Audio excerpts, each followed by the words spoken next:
that will bring now for Giovanni Reyna. I think it was important for whoever is in this role, whether it's me or someone else. The important thing now is to go and address the situation in Germany. It would be negligent of anyone who is in this role not to go and do that, because he's an important player and we need to find a solution. He's a talented, important player, a young player, and it needed to be addressed. The way I look at it is, in the World Cup camp, this happened. As soon as his staff made a decision to take action, and there was a response from the player, a positive response. I'm not condoning anything that's happened, but it was more on a human level to go and see how he was as a young kid who has been through a lot. What's your initial reaction to see this from Hudson, who mentioned how important he was about 3 or 4 times? Yeah, okay. I think a lot of what I've been seeing is, solution to what? Is there still a problem with Giovanni Reyna? My initial reaction is, it's not that there's still a problem with Giovanni Reyna. He addresses a problem that happened at the World Cup. So one would assume, like he says, you handle that with said player and you move on. The problem is you didn't move on. Yeah. The problem is Greg Berhalter at a symposium spoke about a player who was indisciplined and how they handled it. Everybody deciphered that it was Giovanni Reyna, and the fallout that led to the Reyna family, his parents, reaching out to the federation, speaking ill of Greg Berhalter and his family, and the fallout that is today. There's too much water under this bridge. And that's why it seems like the most rational thing to do is, from somebody in the federation, Anthony Hudson in this case, to go and visit a player in Giovanni Reyna who's not been playing lately. Yeah. So you got to figure out why he's not been playing lately. One, is it health? Because he's got his fair share of health issues, fitness. Is he not fit? Why not say it? Well, is he not fit? 2, is it more? Is it something mentally? Is he not in the right state of mind? Or is there a problem within the team? You need to figure that out, because there's still this lingering dark cloud over Giovanni Reyna and what it will be like the very first time he's in that U.S. men's national team camp, that setup. And the only person that was there that's in charge right now, that's a reality, because it's not going to be Ernie Stewart. It's not going to be Brian McBride. It's Anthony Hudson.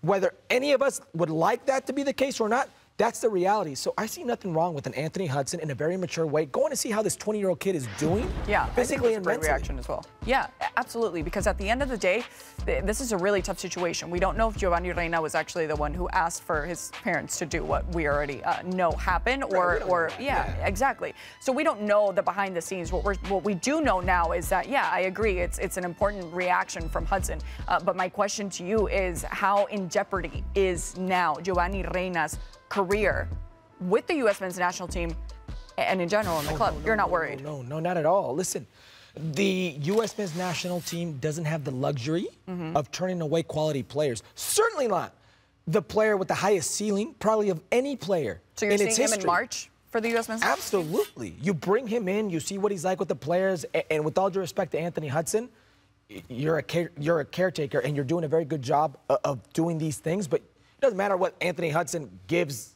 the federation in response of what he sees, because ultimately, whether Giovanni Reyna stays or not is not up to Anthony Hudson. That's a reality. Whoever the next coach may be, or the next sporting director, that's going to be on them. Anthony Hudson right now is just following suit, doing his job. If so, I mean, it's a very obvious job from my perspective. Somebody should have checked on him. Obviously, it's not going to be Greg Berhalter. It's not going to be Ernie Stewart or Brian McBride. Who's next in line? It's Anthony Hudson, so it makes sense. But at the club level, are they checking on him? Just on a personal level. Yeah. Because they could pick up the phone and ask the club what's going on, but there's nothing like going straight and getting the answer from the horse's mouth.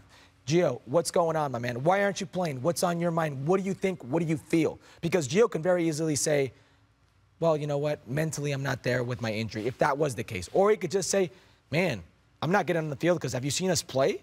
We're winning.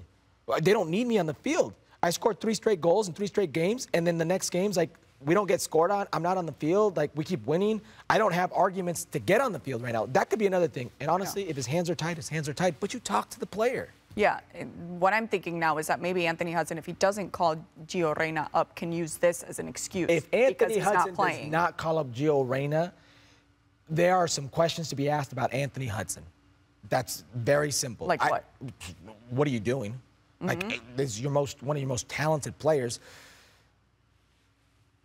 The camp of the U.S. men's national team, the setup, the pool does not have the luxury of turning quality players away.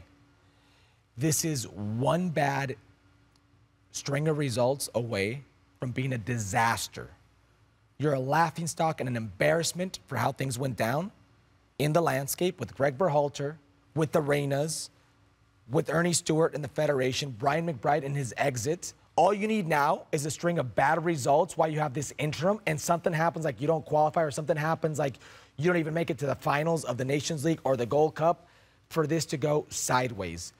You don't start by trying to force your hand or make a name for yourself by not calling in Giovanni Reyna if you're Anthony Hudson. I just hope that this drama doesn't get in the way of a talented player, like you said. That's what I'm worried about. From Giovanni Reyna. You can't forget that he's still a kid. Yeah. And I don't care how good he is as a footballer, he's still forming himself as a person. And it's a lot of pressure, especially in today's social media world, to turn on that phone and see everything that's written about you. Yeah. Well, thank you very much for watching ESPN on YouTube. For more sports highlights and analysis, be sure to download the ESPN app. And for live streaming, premium content, and let's not forget as well, ESPN FC 7 days a week. Subscribe to ESPN+.